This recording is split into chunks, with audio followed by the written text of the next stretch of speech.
visiting this mural, which is a gem here in East Harlem that was created by Tato Torres and Vagabond, and had input from many people in the community. This mural represents a significant jewel in the history of East Harlem in terms of murals, and it deserves to be preserved and not touched.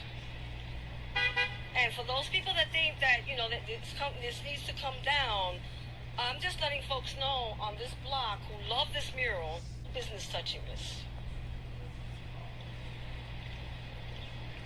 Yeah, I had a moment. I was like upset. It's been here since 1997.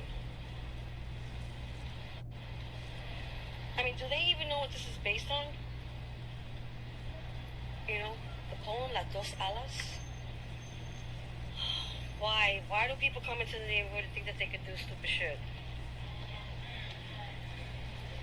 And in I think 2016, I know Marino Ortiz with the East Harlem Preservation, they worked to renovate this, to restore it.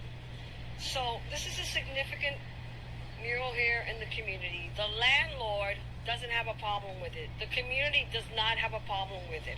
I have a problem with folks thinking that they can just come and write it out. So this is something that we need to protect.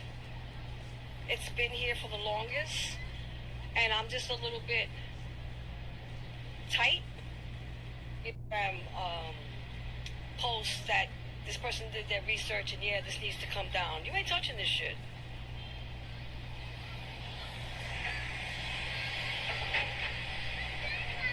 You know, people come into the neighborhood and be like, oh, I don't like it, I'm gonna take this down. No, you ain't got no business touching it.